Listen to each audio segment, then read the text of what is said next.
kepemimpinan Indonesia itu tidak luput dari yang namanya kultur Jawa. Politik tuh gak selamanya kawan bisa menjadi kawan, kadang bisa menjadi lawan, dan begitu pun sebaliknya.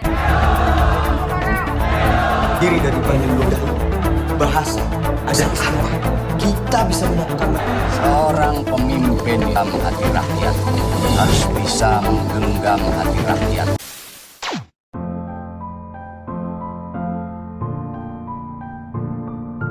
Assalamualaikum warahmatullahi wabarakatuh. Waalaikumsalam warahmatullahi wabarakatuh. Selamat siang semuanya. Perkenalkan, aku Nadi Puspadwi Kurnia. Di sini aku sebagai fasilitator yang akan membawakan acara pada hari ini. Nah, sebelumnya di sini kita akan membahas seputar sistem pemerintahan yang ada di Indonesia. Nah, aku di sini membawakan beberapa bintang tamu yang sangat hebat-hebat. Boleh perkenalkan diri, ada siapa ini? Saya Berlian Raditya Darmawan. Dan di sebelah saya ada Saya Bunga Rindu Nabila. Saya Zaskia Anuria. Saya Firvania Pramahari. Saya Tanah Fakiani. Saya Dwi Susanto. Saya Muhammad Dandan Andriwinata. Oke, di sini ada bintang tamu yang sangat hebat sekali, dan di sini kita akan membahas soal sistem demokrasi di Indonesia. Yang kalian pikirin soal sistem demokrasi di Indonesia itu apa sih? Mungkin sistem demokrasi di Indonesia itu ada banyak ya, dari dulu sampai sekarang tuh berganti-ganti karena pemikiran dari pendiri bangsa pun masih mencari sistem apa yang cocok di Indonesia. Kayak salah satunya tuh ada sistem pemerintahan liberal, parlementer, presidensial, dan terpimpin. Nah, akhirnya sampai sekarang pun Indonesia masih menerapkan sistem presidensial karena dianggap paling cocok untuk di Indonesia sendiri. Nah, kali ini kita akan membahas soal sistem demokrasi liberal yang pernah terjadi di Indonesia. Sebelum ke sana, nanti kita akan bertukar pikiran dan saling memberikan pendapat-pendapat kita masing-masing. Nah, nanti aku akan memberikan teman-teman pertanyaan, tapi saat kalian mau menjawab itu kalian harus mengacungkan tangan dan menyebutkan kata-kata trendy untuk mengacungkan tangannya tuh, gitu. Oh, kayak ini ya, kayak hal yang trending kemarin tuh sapu jagat sama pepes. Ya, itu boleh. Jadi kita mau ngacungin tangan itu dengan kata-kata pepes sama sapu jagat nih. Oke. Nah, apa sih yang kalian pikirin tentang sistem pemerintahan? Pemerintahan itu sistem hukum ketatanegaraan yang bersifat monarki maupun republik. Ya, bisa. Oke, mungkin kita akan langsung aja sih ke pembahasannya. Demokrasi liberal. Apa yang kalian pikirin tentang demokrasi liberal di Indonesia? Boleh, Ipon. Nah, jadi di sini tuh aku mau jelasin tentang liberal. Jadi liberal tuh memiliki istilah yang beda-beda dalam konteksnya. Nah, yang pertama tuh mau jelasin tentang liberal dalam politik. Jadi liberal dalam politik itu merujuk pada mendukung kebebasan dan hak asasi manusia dan reformasi sosial. Nah, biasanya tuh liberal cenderung mendukung peran pemerintah yang lebih besar dalam mengatasi ketidakstabilan dalam menyediakan layanan sosial. Nah, yang kedua ini aku mau jelasin tentang liberal dalam ekonomi. Nah, liberal. Nah, di sini juga aku mau jelasin tentang liberal dalam ekonomi. Nah, di sini juga liberal juga bisa berarti perekonomian yang lebih terbuka dan pasar yang bebas, di mana campur tangan pemerintah minimal dan pasar ditentukan oleh mekanisme permintaan dan penawaran. Nah, yang ketiga ada liberal dalam sosial dan budaya. Liberal dapat menuju pada pandangan yang mendukung toleransi terhadap berbagai gaya hidup, nilai-nilai dan kepercayaan. Ini seringkali berkaitan dengan pandangan progresif mengenai isu-isu sosial seperti hak-hak minoritas, kesetaraan gender, dan hak-hak LGBT.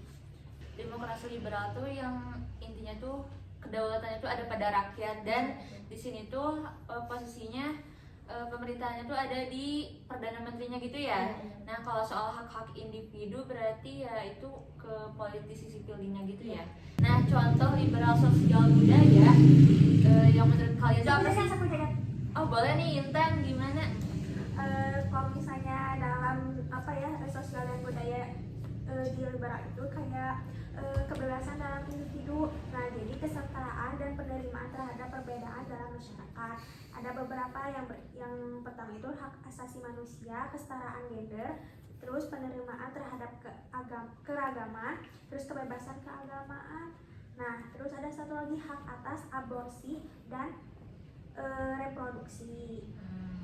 Jadi secara intinya tuh ini tuh liberal tuh apa sih mengacu kepada kebebasan individu. Kayak misalnya kan apa sih namanya, dalam suatu negara pasti punya kebebasan, tapi pasti punya pimpinan kayak misalnya presiden. Jadi gak langsung ke presidennya kebebasannya, jadi bisa langsung ke rakyatnya juga, jadi nggak cuma formalitas. Ya berarti emang sistem pemerintah pada saat itu tuh nggak otoriter gitu kan, jadi bebas kepada rakyatnya lagi dan menekankan hak-hak individu gitu kan.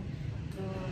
Aku mau nambahin dong. Boleh Brilian. Jadi mungkin tadi dari pengertian tentang demokrasi liberal itu kan intinya kan liberal itu adalah kebebasan gitu, kebebasan dari suatu paham yang menganut kebebasan atau secara bebas, secara luas gitu. Nah, lalu ditambahkan dengan demokrasi. Nah, dalam konteks itu, demokrasi liberal ini artinya sistem pemerintahan yang dijalankan oleh pemerintah itu menganut sistem yang secara bebas itu jadi rakyat-rakyat atau masyarakat di suatu pemerintahan itu tuh haknya itu lebih dijunjung tinggi. Jadi hak asasi kemanusiaan itu sangat amat dijunjung tinggi oleh pemerintah. Jadi setiap bagian masyarakat, setiap lapisan masyarakat itu secara bebas sangat boleh berekspresi untuk kemajuan politik di negara tersebut gitu ya. Jadi kebebasan berekspresinya itu sangat tinggi gitu ya. Kalau ngomongin soal pemerintahan pada saat itu demokrasi liberal pasti punya asal usul gak sih? Karena sistem pemerintahan di Indonesia walaupun Indonesia udah merdeka pasti gak langsung kuat gitu aja, ada perjuangan-perjuangannya tersendiri. Nah kira-kira gimana sih latar belakang dari sistem demokrasi liberal? Untuk latar belakangnya itu, jadi setelah Tapi kan ya sebelum kita ke masa demokrasi liberal pasti ada asal usulnya, di mana kan walaupun Indonesia udah merdeka pasti ada perjuangannya tersendiri nih buat mempertahankan pemerintahannya itu. Nah kira-kira latar belakang dari demokrasi liberal itu gimana ya kira-kira? Nah, jadi untuk latar belakang di demokrasi liberal itu, jadi setelah Indonesia merdeka itu Indonesia belum baik-baik aja nih, belum semulus stabil. Ya, belum stabil. Tapi jadi meskipun belum stabil juga kan nggak ada lagi namanya perjuangan lagi nih. Nah, tapi setelah merdeka itu Indonesia mulai ke babak barunya. Nah, seperti kayak di era demokrasi itu liberal berasal dari meja bundar, dari konferensi meja bundar. Nah itu, nah terus si Belanda itu mulai mengakui kedaulatan Indonesia sehingga negara RIS itu bubar. Nah terus udah gitu kembali lagi ke Indonesia, yaitu NKRI pada tahun 1950 tanggal 17 Agustus. Nah, udah gitu kan KMB. Setelah KMB itu pengakuan kedaulatan tersebut itu pada tanggal 27 Desember 1949. Nah, setelah itu awal era demokrasinya itu dibuka oleh KMB atau pengakuan dari Belanda dan diakhiri oleh adanya dekret presiden tahun 1959 tanggal 5. Jadi seperti itu lah. Jadi emang waktu itu tuh awalnya tuh dari hasil dari konferensi meja bundar yang menetapkan asalnya Republik Indonesia Serikat berubah jadi negara Republik Kesatuan Indonesia gitu ya. Boleh ikut. Tentang terjadinya gerakan liberal itu karena para pendiri bangsa tuh pengen Indonesia maju, kayaknya Soekarno dan Hatta pengen sistem bangsa Indonesia itu ke barat-baratan gitu, meniru dari Amerika. Jadi kalau dipikir-pikir emang sih demokrasi liberal itu pasti condongnya ke arah Ya, barat. ya. Sekarang juga kan Amerika menggunakan sistem liberal ya, liberal gitu. Tapi aku mau nambahin dulu ya. Jadi pada saat itu kan Indonesia itu pas sudah merdeka tapi belum diberikan kedaulatan sama negara-negara lain, ya kan? Nah pada akhirnya itu ada gejolak-gejolak kayak perlawanan dari Indonesia juga yang diintervensi sama Belanda gitu. Belanda itu masih datang ke Indonesia kan, masih ada agresi militer. Nah agresi militer itu menghasilkan konferensi meja bundar, yaitu menyelesaikan permasalahan Indonesia. Nah tapi di konferensi meja bundar itu Belanda ingin memberikan kedaulatan, tetapi harus ada syaratnya, yaitu syaratnya adalah bahwa negara Indonesia itu harus berbentuk federal serikat gitu. Jadi akhirnya Indonesia dibentuk menjadi negara bagian, tapi itu udah berlangsung lama, cuma kurang lebih cuma 1 tahun, itu juga nggak sampai 1 tahun dibubarkan lagi. Akhirnya Indonesia menjadi negara kesatuan lagi, tapi masih menerapkan sistem pemerintahan yang liberal gitu, karena masih menimbang kalau dari barat itu lebih baik. Dan tapi akhirnya di Indonesia pun diterapkan kan itu liberal. Nah tapi nggak sepenuhnya parlementer, karena menerapkannya itu masih campuran antara presidensial dan parlementer. Nah itu disebut liberal gitu. Di sini tuh peran Insinyur Soekarno setahu aku tuh kayak cuman jadi simbol kepala negara doang kan. Jadi sebanyak itu tuh udah banyak banget pergantian kabinet gitu. Nah kayak ngomong-ngomong nih, apa sih peran pemimpin perjuangan kemerdekaan seperti Soekarno dan Hatta dalam memperkenalkan prinsip-prinsip liberal ke dalam ideologi negara Indonesia? Oke, silahkan Adnan.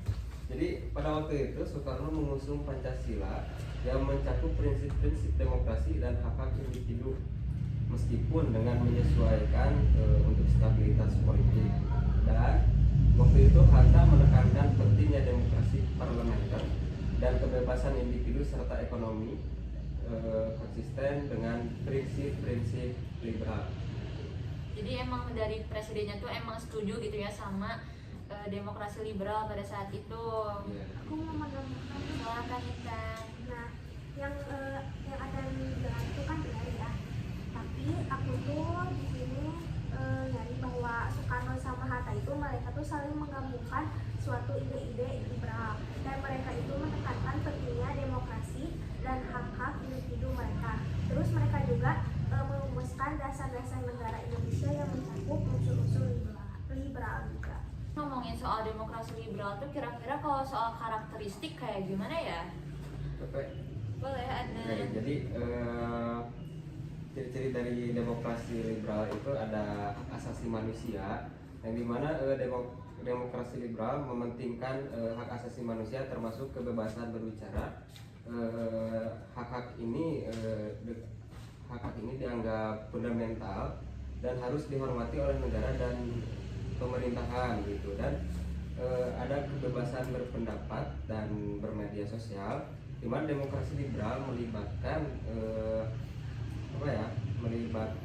kebebasan berpendapat dan mengakui pentingnya media yang bebas dan independen. Masyarakat jadi memiliki untuk mengemukakan pendapat mereka tanpa takut tekanan atau represi, dan media berperan dalam memberikan informasi yang objektif gitu, sesuai fakta. Kalau dibandingin sama masa sekarang tuh beda jauh banget guys. Kan di sana pada masa itu tuh demokrasi liberal sangat menghargai hak asasi manusia, kebebasan berpendapat, dan apa tadi disebutin? Kebebasan berpendapat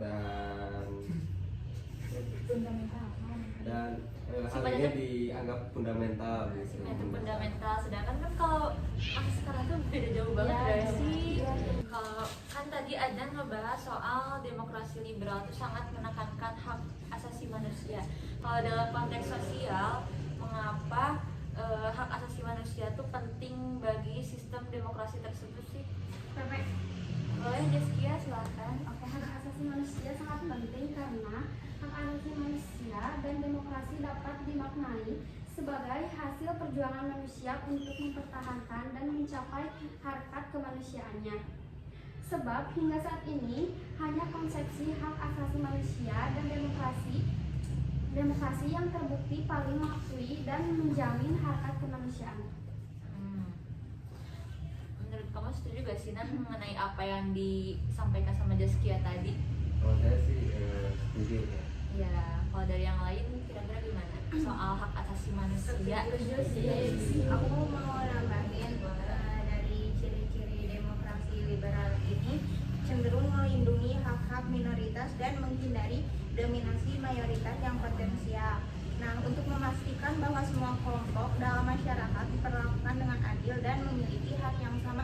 Jadi demokrasi liberal itu kelompok minoritas itu dilindungi agar mendapatkan keadilan dan hak yang sama. Jadi emang merata banget ya dari sampai kalangan minoritas dan mayoritas tuh ada hak-haknya tersendiri. Peran gender juga ada. Iya. Aku mau nambahin, jadi kan tadi disebutin kalau liberal itu kan melindungi hak minoritas, jadi hak asasi manusia itu benar-benar dihargai. Tapi kan emang pada dasarnya juga dari dulu, dari sampai sekarang pun di Pancasila itu kan emang ada ya hak asasi manusia tuh, hak manusia tuh harus setara, harus adil dan segala macam. Tapi emang penerapannya mungkin sekarang tuh jadi menurun gitu ya, jadi nggak terlalu dipentingin gitu. Ya. Tapi setahu aku nih ya, waktu demokrasi liberal tuh karakteristiknya tuh salah satunya adalah pengubahan Undang-Undang Dasar jadi UUDS 1950 atau Undang-Undang Dasar 19 sementara. Terus di sini juga partai politik itu kan saling bersaing, jadi banyak banget gitu. Tapi kalau ngomongin soal penerapan sistem pasti selalu kan gimana, ada sebab ada akibat. Kira-kira kalau soal dampak itu apa aja ya yang berdampak banget ke Indonesianya? Dampak demokrasi liberal tentunya ada dampak positif dan negatif. Aku mau jelasin dulu yang dampak positif. Yang pertama, diselenggarakan pemilu yang pertama bagi Indonesia. Ada juga Indonesia dapat mengatur kembali batas perairan nasional Indonesia melalui deklarasi Juanda yang mengatur mengenai laut pedalaman dan laut teritorial. Terus ada kebebasan demokrasi benar-benar nyata karena setiap golongan atau elemen bangsa ada perwakilan di parlemen, tidak terkecuali golongan komunis. Yang terakhir, dampak positifnya ada perlindungan hak asasi manusia. Dengan demikian, demokrasi liberal menghasilkan kerangka hukum yang kuat untuk melindungi hak-hak individu seperti kebangsaan berbicara dan hak privasi. Nah, ada juga dampak negatif. Yang pertama, ada instabilitas negara karena terlalu sering terjadi pergantian kabinet. Tapi Deskia, kalau ngomongin soal pergantian kabinet, kalian setuju gak sih sama pergantian kabinet pada masa demokrasi liberal yang menyebabkan kepercayaan rakyat tuh jadi turun gitu, pudar terhadap pemerintah dan kondisi negara itu jadi gak stabil? Setuju gak sih kalian? Setuju. Ya, tadi kan Silakan Berlian. apa tadi tuh jadi Pergantian kabinet itu menyebabkan kondisi politik yang tidak stabil dan kepercayaan jadi pudar kan. Nah itu tuh karena di waktu sistem liberal itu masih diterapkan, pada waktu itu ada dua kekuatan politik yang saling bergantian memimpin kabinet pemerintahan, yaitu ada PNI dan Masyumi. Nah, dua partai itu berebut kekuasaan dan akhirnya bahkan pada waktu itu tuh setiap tahun tuh pasti berganti kabinet tuh pasti ganti-gantian. Nah, itu yang menyebabkan tidak stabil itu karena setiap kabinet yang memimpin program-programnya pasti tidak terjalankan dengan sepenuhnya, akhirnya diganti lagi yang itu akhirnya bikin kewalahan gitu. Jadi pemerintahannya itu tidak stabil dan itu menyebabkan masyarakat Indonesia itu tidak percaya lagi dengan pemerintahan yang pada saat itu. Waktu penerapan penerapan sistem demokrasi liberal itu kan kira-kira selama 9 tahun Soekarno menjabat kan ya, dan itu tuh udah terjadi pergantian 7 kabinet dalam kurun waktu 9 tahun. Jadi bisa dibilang itu tuh setiap kabinetnya tuh gak bertahan 1 tahun gak sih? Jadi Dikit pasti banget. orang juga mikir Kak, kenapa diganti terus, berarti orangnya nggak bisa Iya, cepat. jadi bobrok gak sih? Jadi bobrok gak sih pemerintahan Ya, itu kan? jadi kayak bukan apa sih, bukan nggak serius gitu loh. Iya, terus-terusan ganti. Jadi rakyat juga mau percaya gimana gitu, mau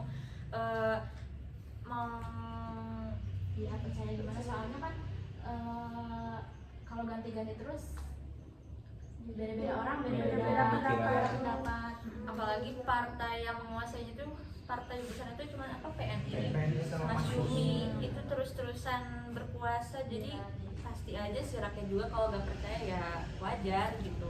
Aku mau nambahin dong. Boleh Tadi yang Desya. pergantian kabinet juga menyebabkan kan kondisi politik tidak stabil. Nah, maka dari itu pada masa demokrasi liberal ada sekitar lebih dari 30 partai yang aktif. Nah, itu tuh terlalu banyaknya partai juga menimbulkan ketidakstabilan politik. Sejumlah politik saling bersaing secara tidak sehat demi mencapai kepentingannya masing-masing, yaitu dengan cara menjatuhkan partai-partai lainnya. Waduh, Udah nggak sehat banget gitu. ada 30 lebih partai tapi yang berkuasa tuh yang paling besar ya, kayak PNI, Mas Yumi. Sedangkan di sana ada 30 partai dan mereka tuh main kotor gitu, saling menjatuhkan. saling menjatuhkan. Itu bertolak belakang banget sama prinsip demokrasi liberal yang awalnya menekankan hak asasi manusia ya. Nah, aku mau lanjut dong. Boleh. Tadi kan dampak negatif ya. Lanjut yang kedua, ada timbul berbagai masalah keamanan dalam negeri. Terus sering terjadi konflik dengan pihak militer seperti pada peristiwa 17 Oktober 1952. Dan sering terjadi konflik antar partai politik dalam pemerintahan untuk mendapatkan kekuasaan, dan juga praktik korupsi meluas. Berarti kalau gitu tujuan mereka yang awalnya mau menerapin sistem demokrasi biar orang-orang setiap hak individunya tuh ada, Iya. jadi kurang dong ya, gak terlaksana dengan baik gitu. Yang tadi ada kesejahteraan rakyat terbengkalai karena pemerintah hanya terfokus pada pengembangan bidang politik, bukan pada ekonomi. Itu aja pendapat dari aku tentang dampak positif dan negatifnya. Aku mau ngejelasin tadi kan tentang kesejahteraan masyarakat terbengkalai dan pemerintah tuh cuma berfokus di bidang politik aja kan. Nah, aku bakal ngejelasin gimana sih perkembangan politik pada masa itu tuh, dan perkembangan ekonominya juga gimana nih pas waktu masih diterapin demokrasi liberal. Jadi pada waktu dulu pas masih demokrasi liberal di Indonesia, sistem pemerintahan dalam bidang politik itu tuh menganut sistem parlementer, masih menganut undang-undang, masih menerapkan Undang-Undang Dasar Sementara 1950. Nah, atau yang dikenal juga sebagai demokrasi konstituante. Nah, demokrasi liberal ini tuh sistem kabinet parlementer. Jadi sistemnya itu dipimpin oleh sistem pemerintahannya itu dipimpin oleh Perdana Menteri, dan kepala negaranya adalah presiden ya, Soekarno. Nah, pada waktu dulu itu sistem pemerintahan itu menetapkan bahwa kabinet atau para menteri bertanggung jawab sepenuhnya terhadap parlemen. Sistem kabinet juga menerapkan sistem pemungutan suara atau voting. Makanya waktu dulu itu ada pemilihan suara itu yang pertama itu pada saat diterapkannya demokrasi liberal. Nah, dan pada saat pemilu pertama itu disebut sebagai pemilu paling demokratis karena disebut bahwa pemilu pada saat itu tuh benar-benar adil dan benar-benar semua rakyat itu turut serta menyuarakan pendapatnya lewat mosi, lewat demo, lewat partai-partai politik. Mungkin dari yang awalnya bukan siapa-siapa itu bisa naik. Nah, tapi dulu itu banyak banget di politik itu tuh kabinet itu berubah-berubah. Kabinet itu bergantian. Yang pertama itu dari kabinet Nasir. Kabinet Nasir itu yang pertama kali memimpin, yaitu pada saat setelah dibubarkan RIS, kabinet Nasir naik, dan itu tuh diusung oleh partai PNI kalau nggak salah, tapi partai Masyumi. Ya, Masyumi. Tapi PNI sebagai saingan ya, sebagai oposisinya itu tidak mau ikut ke dalam kabinet, tidak mau ikut serta ke dalam jajaran kabinet di parlemen, tapi ingin menjadi oposisi pemerintah. Jadi biar lebih balance gitulah. Tapi lalu setelah Nasir turun digantikan oleh dari PNI juga naik akhirnya. Pokoknya jadi selama 9 tahun itu tuh dari PNI dan Masyumi itu terus bergantian, jadi gejolak dinamika berubah banget. Tapi ya cuma dua itu aja yang berkuasa, PNI dan Masyumi gitu. Lalu di ekonomi itu benar-benar ini ya, inflasi besar-besaran gitu, hancur karena apa ya, dulu tuh belum siap, Indonesia itu sebenarnya belum siap untuk belum stabil, belum siap untuk bersaing dengan negara-negara luar, karena sistem liberalnya itu benar-benar membebaskan sehingga pemerintah tidak turut campur tangan.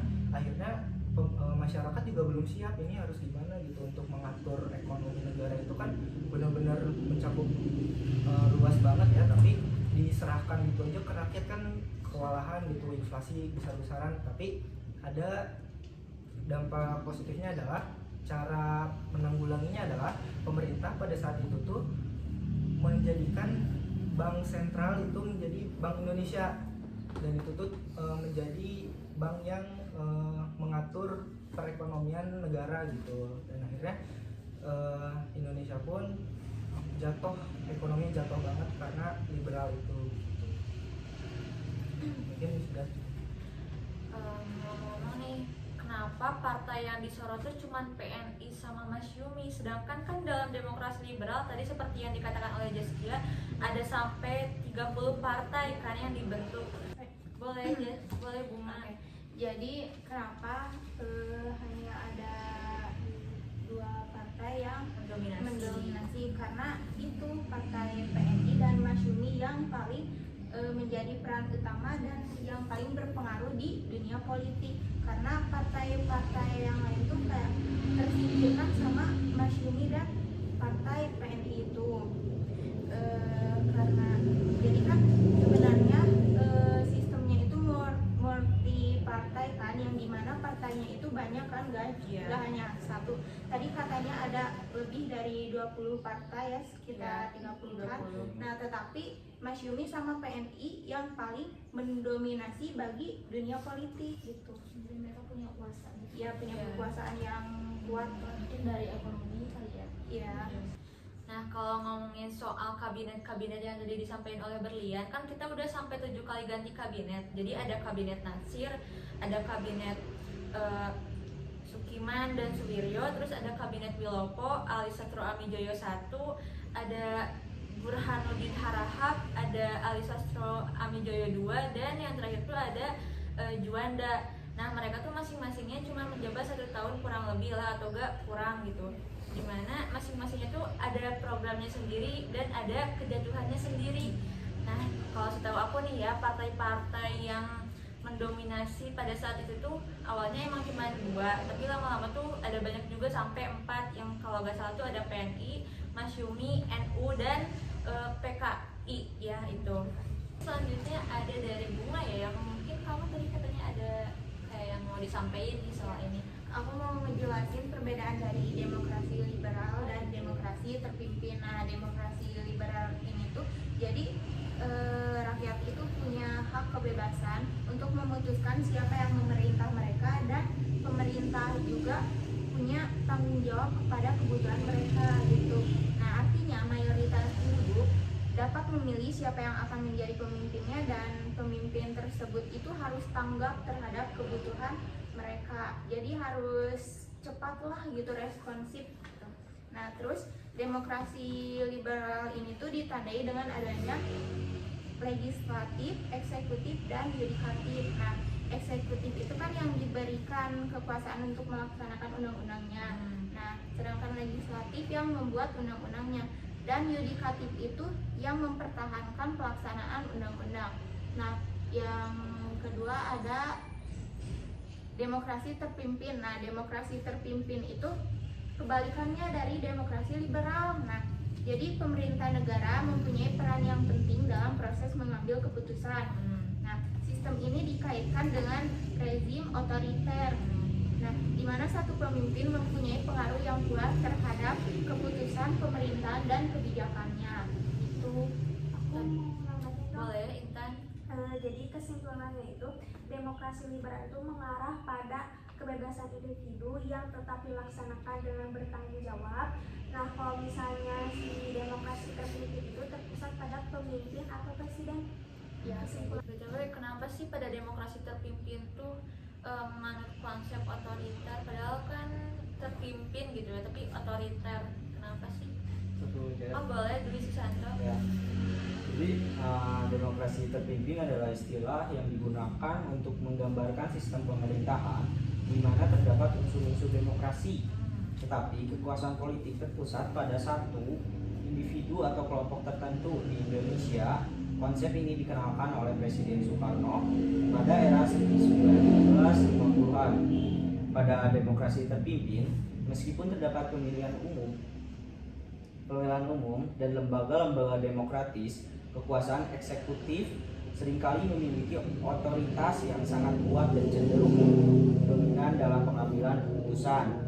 Konsep otoriter bisa muncul karena beberapa alasan, yaitu konsolidasi kekuasaan, yang kedua pengendalian politik, dan yang ketiga itu pengaruh sejarah dan budaya. Berarti pada masa ini Soekarno dan Hatta yang awalnya nggak punya peran dalam menjalankan pemerintahan jadi punya ya? Iya, karena kan yang tadi karena demokrasi terpimpin ini mengandung rezim otoriter itu karena si kekuasaannya itu terpusat pada Presiden Soekarno kan. Nah, Soekarno ini tuh yang memegang kendali penuh atas pemerintahan dengan membatasi peran parlemen, terus mengawasi kebebasan politik dan meningkatkan peran militer dalam politik. Menurut apa? Aku juga mau nambahin, jadi tadi kan jadi dari terpimpin itu tuh pada waktu itu intinya terpimpin itu kekuasaan tertinggi di presiden, dan ada yang menariknya itu adalah pada waktu itu tuh tidak ada lagi sistem voting, jadi benar-benar wewenangnya itu ada di DPR, MPR, dan pokoknya dari peran legislatif, yudikatif, dan eksekutif yang benar-benar berwenang. Jadi rakyat itu tidak terlalu mengambil peran lagi dalam perpolitikan, makanya jadi seakan-akan otoriter gitulah rezimnya, itu rezim otoriter yang benar-benar kekuasaannya itu di satu titik aja, di satu pusat gitu. Jadi yang awalnya menekankan hak-hak individu dan bebas dalam berpolitik sekarang ada jadi pembatasan gitu dalam setiap rakyat dalam berpolitiknya tuh ya gitu. Kenapa saya lupa mau ngomong apa anjir. Nah, kamu tadi ngebahas tadi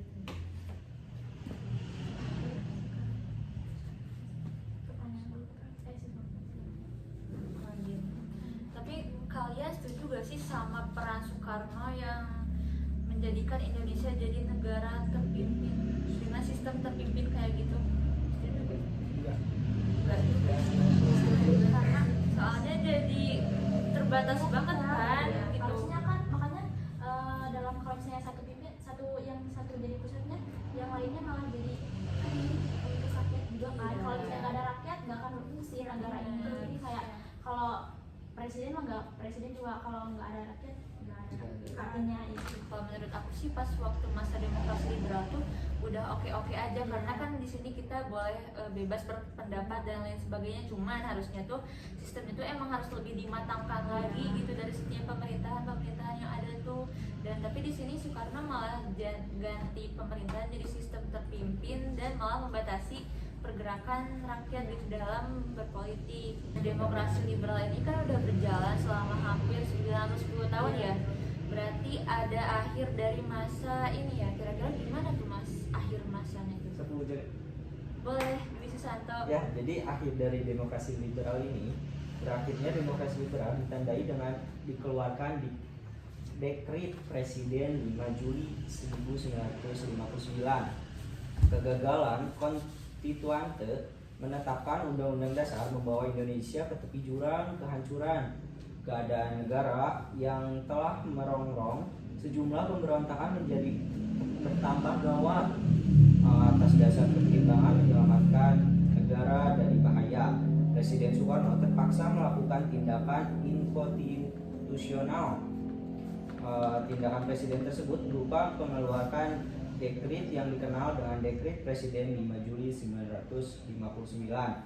Tindakan itu didukung oleh militer karena mereka sudah direpotkan oleh sejumlah pemberontakan akibat krisis politik. Nah, jadi masa demokrasi liberal di Indonesia berakhir pada tahun 1959. Dekret ini membubarkan konstitusi sementara dan kembali ke Undang-Undang Dasar 1959. Hal ini dilakukan untuk mengatasi ketidakstabilan politik yang berkelanjutan. Nah, jadi penting untuk diingat, masa demokrasi liberal adalah bagian penting dari sejarah di Indonesia. Meskipun memiliki banyak kekurangan, sistem ini telah memberikan kontribusi dalam pembentukan demokrasi Indonesia. Ibaratnya tuh kayak kita walaupun udah merdeka, kayak kita terus-terusan mencari jati diri kita gitu sampai akhirnya cocoknya di mana, dan akhirnya sekarang nih kita ada di sistem pemerintahan presidensial kan. Nah, jadi penyebab utama berakhirnya masa demokrasi liberal di Indonesia tahun 1949 tuh gimana nih penyebab utama dan poin pentingnya tuh? Boleh Ipan? Nah, yang pertama tuh kan tadi sudah dijelaskan kan oleh Davian tentang krisis ekonomi dan yang pada saat itu sedang turun bahkan dan banget. Yang pertama itu ada krisis ekonomi, yang kedua ada konflik politik internal. Ketegangan politik dan konflik internal yang mendalam seringkali menyebabkan keputusasaan terhadap proses demokrasi dan mendukung terjadinya perubahan menuju sistem yang lebih otoriter yang Bunga jelaskan tadi. Nah, yang ketiga ada pengaruh ideologi. Penyebaran ideologi radikal atau ekstrem seperti komunisme atau fasisme seringkali berkontribusi pada penurunan demokrasi liberal, terutama jika ideologi tersebut memperoleh dukungan populer atau dukungan dari kelompok kekuasaan politik yang kuat. Yang keempat ada intervensi militer atau kudeta. Di beberapa negara, intervensi militer atau kudeta oleh kelompok militer atau elit politik bisa menggulingkan sistem demokrasi liberal dan menggantinya dengan pemerintahan yang lebih otoriter. Jadi itu faktor-faktor yang bisa menyebabkan liberal berakhir.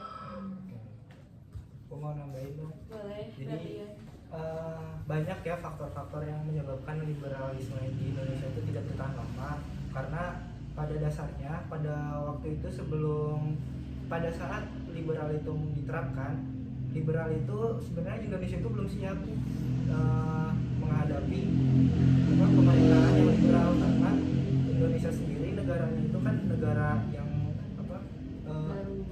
baru bentuk, dan masyarakatnya juga belum masih kurang banget antara masyarakat akademisi dan masyarakat yang masih biasa-biasa yang masih baru muncul di bawah di bawah penjajahan. Itu kan masih banyak masyarakat yang bisa dibilang pendidikannya masih rendah nih, jadi belum bisa menerima liberalisme, paham liberalisme itu belum matang banget di Indonesia.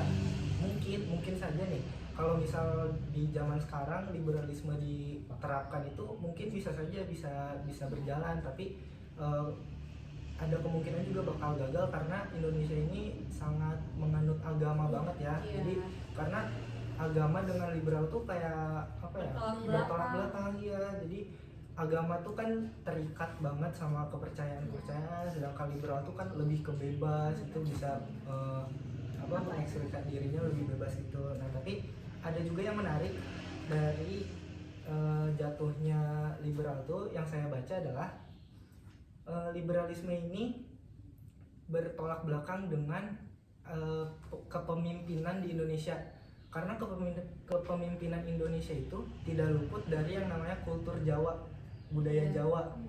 Karena dari dulu nih, dari presiden pertama kita dari Soekarno sampai sekarang pun Indonesia tuh pasti punya presiden yang dari Jawa, ya kan? Dari Soekarno, Soeharto, Habibie pun ada Jawanya gitu.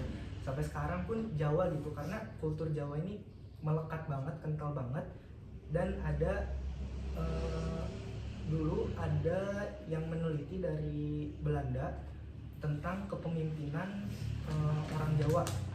Orang Jawa ini tuh Ben Anderson namanya. Ben Anderson itu peneliti Indonesia, menulis tentang the idea of power in Japanese culture.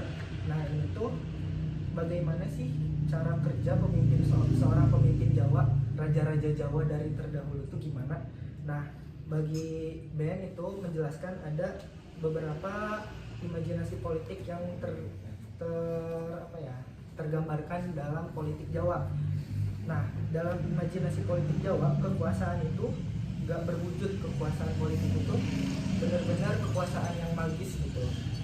Beda sama Barat, makanya itu Barat sama Jawa itu nggak bisa bersatu karena pahamnya aja udah beda gitu.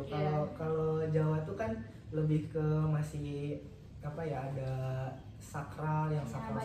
Banyak ini nggak sih, kayak itu nggak boleh ya mitos. Ya gitu, mitos-mitos gitu. Kalau di barat kan kayak bebas mau ada itu. Apalagi sekarang kayak banyak kayak yang di luar negeri tuh, di Indonesia belum dibolehkan, tapi di luar negeri sudah boleh kayak gitu. Yang contohnya kayak LGBT kayak gitu kan.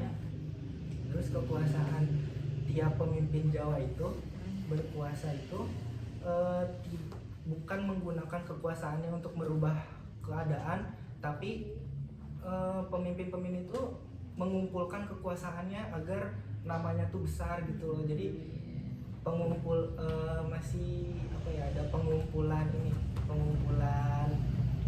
kekuasaan beda dengan Barat yang kekuasaannya itu lebih abstrak dan semua orang tuh bisa mendapatkan kekuasaan.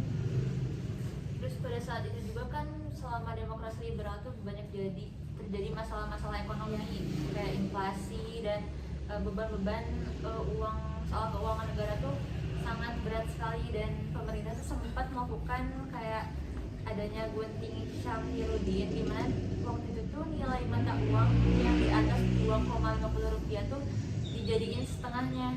Terus ada sistem ekonomi gerakan BNT yang lalu tadi yang udah disebutkan oleh Berlian, yang asalnya bank sentral jadi Bank Indonesia, atau dulu tuh bahasanya tuh kayak menasionalisasi di Javase Bank gitu. Terus ada sistem ekonomi Alibaba dan ada Biro Perancang Negara. Intinya tuh banyak ya yang kayak jadi akhirnya liberal tuh banyak faktornya itu banyak, karena emang Indonesia tuh saat itu belum matang gitu kan.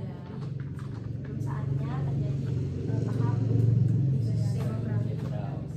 Tapi ya tanpa kita ngelewatin masa ini pun kita gak bakalan jadi kita yang sekarang gitu loh.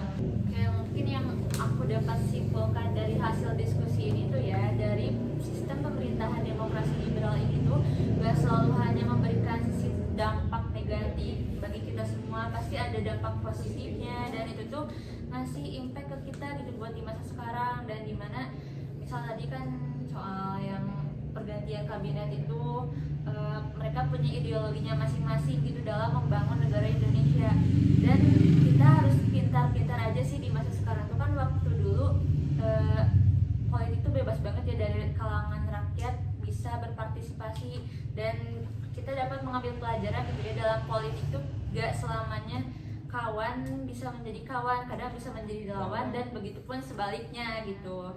Kalau di masa sekarang kita harus pintar-pintar saja dalam memilah dan memilih soal isu-isu politik gitu ya di sekitaran kita. Mungkin cukup sekian diskusi tentang sistem pemerintahan di Indonesia ini. Kurang lebihnya mohon dimaafkan, dan kami semua pamit undur diri. Wassalamualaikum